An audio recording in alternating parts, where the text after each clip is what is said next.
Today we have an affirmation that I'm going to start with and end with, and it's I remove and dissolve all barriers to my expression as a child of God. And that's what we're really here in this Earth School to do, to remove the barriers. So maybe we don't know what they are, but we are always getting little glimpses in our world. And I'm going to talk a little bit about how that works. So I want to start with a story about the Golden Buddha. So maybe you've heard the story before, but I'm going to give it my version. So over 300 years ago in Siam, which is now called Thailand, there was a monastery that housed a beautiful, huge Golden Buddha. In today's terms, that Buddha would be worth about $300 million or maybe more. But the monks in the monastery knew that the Burmese army was going to be coming through, and they were going to be, just destroying the land. So they wanted to protect this Golden Buddha, and so they covered it with 12 inches of clay, and they put little pieces of colored glass all over it. So they disguised the Buddha so it would look like it was just, a big old clay statue. And they did that, and with the intent that later sometime they'll be able to uncover it and enjoy this beautiful Golden Buddha. So it was probably 250 years later in the 50s when the Buddha was being moved at the monastery, and they got a crane to move it, and the crane broke because it was so heavy, which was really a shock. So they moved, but they found another crane. In the meantime, some of the stucco and the clay was broken on the Buddha, so that there was this gleam showing through. And one of the very curious monks came through, and he wanted to understand what was going on. So he chipped away a little bit more, and the gleam increased. And so therefore they began to remove the clay and realized underneath was this beautiful Golden Buddha that no one knew about at the time. And so what I want to share with you is this is a metaphor for each one of us, because we all have a Golden Buddha within us. We call it our true self, our spiritual being, our divinity, whatever word you want to give, our I am. It's there within us. It will always be there within us. And what we want to do is look at the ways that we can begin to uncover it, and we can chip away and release the clay that's covering it. The clay would be the fear, the misinterpretations that we've given life, and all the different ways that we've maybe put ourselves down or blamed ourselves or gone into shame.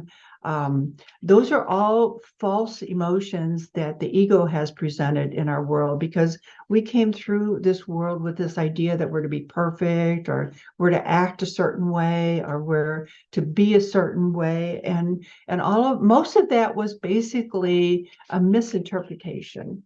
So what we want to do to begin the seeking of our Golden Buddha is to look at maybe some childhood pictures and begin to see the gleam in our eye, and the way that we maybe in our posture, and maybe in the costumes that we wore. I know that superheroes are big right now, and many times the kids want to be superheroes, and I think that's a precursor to what they want to be in life.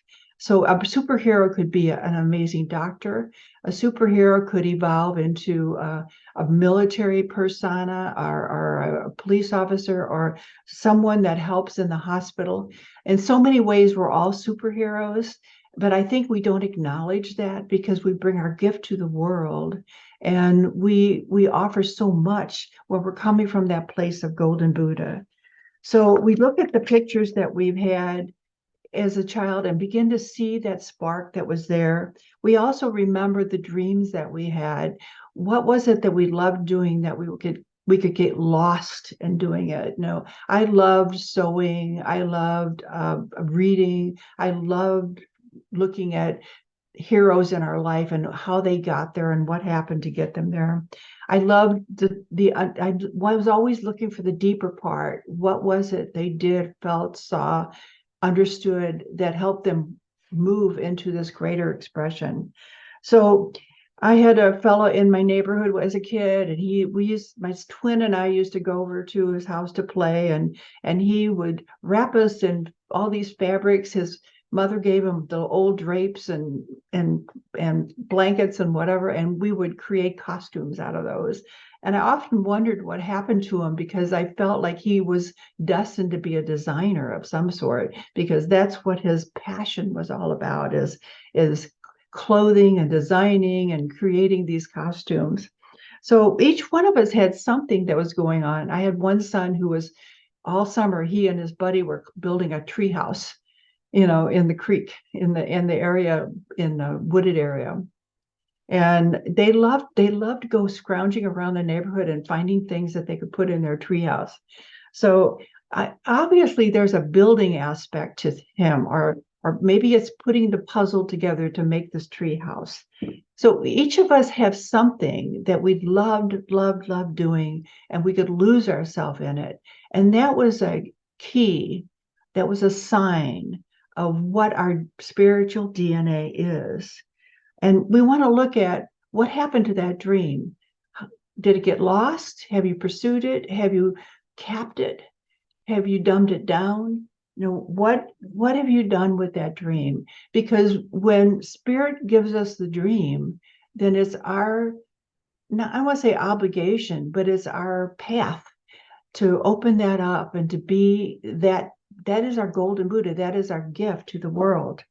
So as we kind of relax and remember and go back, I'm encouraging you to take some time today and just remember some of these things that helped you realize that this is my path, and what have I done with it? Or maybe it's time to put more energy into it.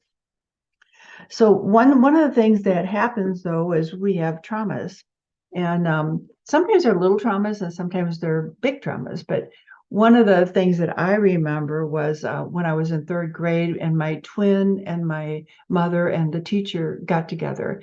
My twin and I were in the same class. Her name's Jane, by the way. And so we were meeting, and the teacher said to my mom, Jean is ahead of the class and she can skip the next grade. Jane is right on track with the class, so she's right where she needs to be. So my suggestion is that Jean stay back with Jane and not skip to the next grade, because it would be too embarrassing for Jane.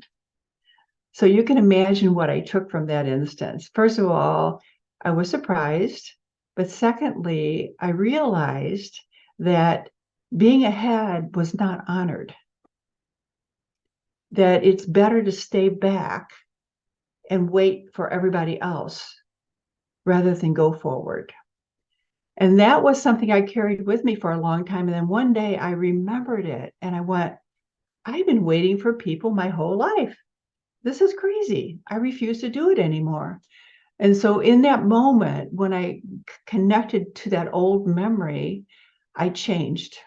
And I decided my rhythm was my rhythm. I was going to go in that rhythm. And if it was faster than other people, or if I was ahead, so be it. And in some ways, that was my golden Buddha. That was one of the aspects of my golden Buddha. So you have the same kind of thing. There were things that you were always great at, and maybe you waited around for somebody else to catch up, instead of, or maybe there was a teacher that said, no, you got to do what the rest of them are doing, instead of branching off into your own way. And that's one of the ways that we clay over our golden Buddha. Another fellow I know, he was telling me that he overheard a conversation with his mom and dad were having, and they were discussing the idea of having another child.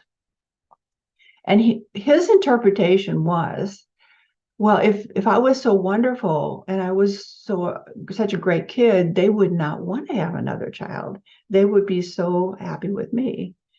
And I thought that was such an interesting interpretation, because I said to him, what if you look at it from another dimension and say, I'm such a great kid that they want another one of me? And would that change your whole outlook if you looked at it from that point of view? And what I see is that most of the time, if we let our ego come into play, we give it a negative interpretation. Oh, this is ending, or this relationship is over. It's a failure. And I never think relationships are a failure. I always think that whatever it is we were to receive from each relationship, if it ends, then more than likely we received it. And now it's time to go on. Now it's time to go forward at your pace, at your rhythm, instead of waiting around for somebody else. So these are some of the ways that we block off the energy of our golden self. And we always have it shows up in life. So something will happen in your life, and then you'll notice, like, oh, now I'm waiting for everybody else to figure it out. Or we'll notice that I'm seeing myself through negative eyes. What needs to change here? And so there's an interpretation process that we have to go through, because this is important to know that every trauma, and I mean every trauma, whether it's sickness, death, an ending of some sort, a job completes itself, every trauma has a blessing in it. And when we decide to look for it, we can find it, because we're really not here to suffer. The only reason we suffer is because the mind introduces an idea that we must have failed, we must have done something wrong, it's our fault, so forth and so on. Beat yourself up a little bit. And so as we move through that understanding and realize that trauma can be a gift, if all it is introducing something new to our psyche. And then if we stopped and just gave it a moment, didn't react, but actually gave yourself a moment to ask, what is this really all about? What is this really all about? And sometimes you might have to ponder that a little bit. So the false self is the ego, and it introduces fear and lies. The ego is always lying. The true self never lies. So I'm going to tell you another story now about the true self. So I was at home one day, and my inner voice, which is my intuition, said to me, write a column. And I thought, okay, I'll write a column. So I wrote 5 sample columns, and I said, okay, now what do I do? And they said, well, send them out, find the publisher. So I sent them out to 3 different newspapers in St. Louis. They were small newspapers, and every one of them rejected the column. And I thought, okay, well, that's interesting. And so I was telling my friend about this, and she said, Jean, well, I don't even understand what you're doing at all. She said, you start at the top. You don't start at the bottom. What are you doing? You're going to these little papers. That's not who you are. Aha, yes, she was reminding me of who I am. And so that day I decided, well, I'm going to send it to the biggest paper in St. Louis, which was the Post-Dispatch. And that day, a fellow came into my office, and he said, I work for the assistant to the editor of the Post-Dispatch.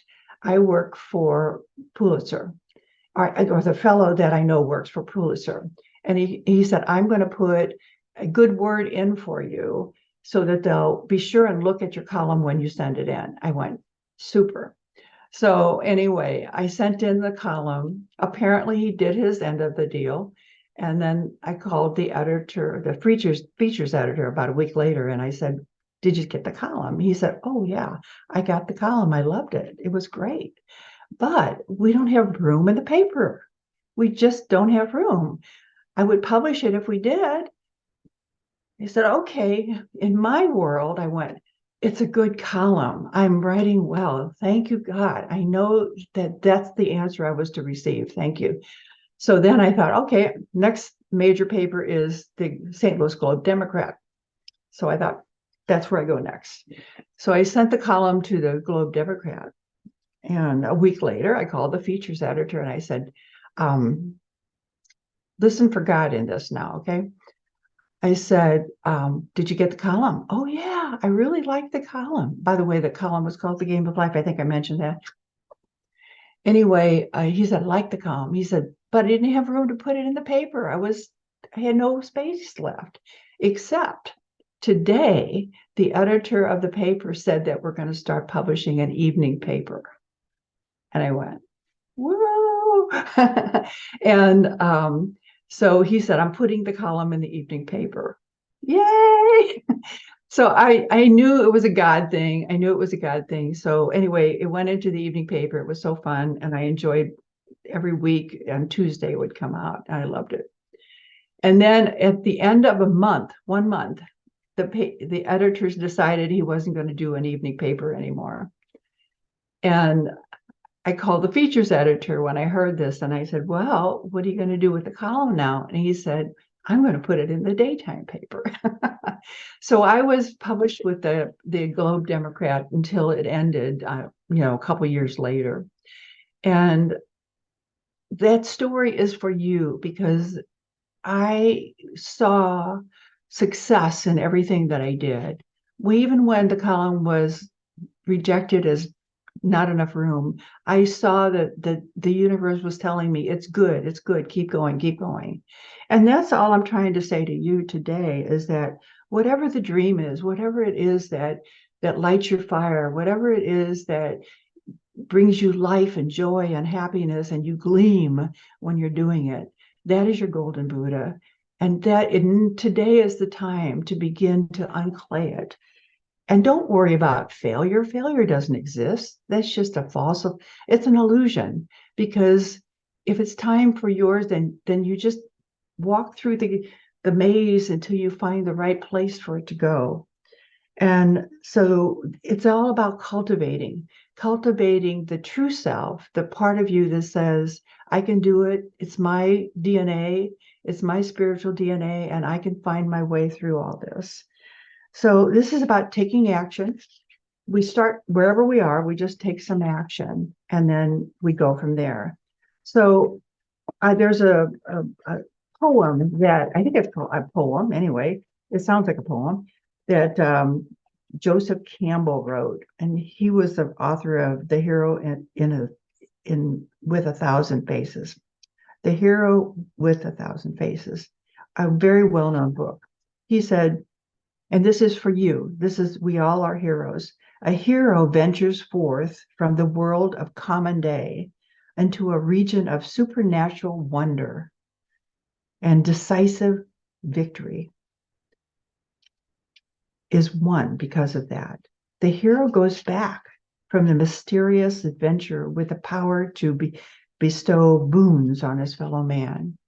And so that is about you also, that we all have the ability to bestow boons on our fellow man. Because when we're living our truth, when we're really living the golden self, the golden Buddha, then we are blessing not only ourselves, but the entire world. So the affirmation, I want to go back to it because maybe now it has a little bit more meaning, because it's all up to you. We are running our own life, and we're doing it in conjunction with Spirit. Spirit never lets us down. I remove and I dissolve all barriers to my expression as a child of God. And so ponder that and take that with you today and let that speak to you. Give yourself some time where your intuition can talk to you.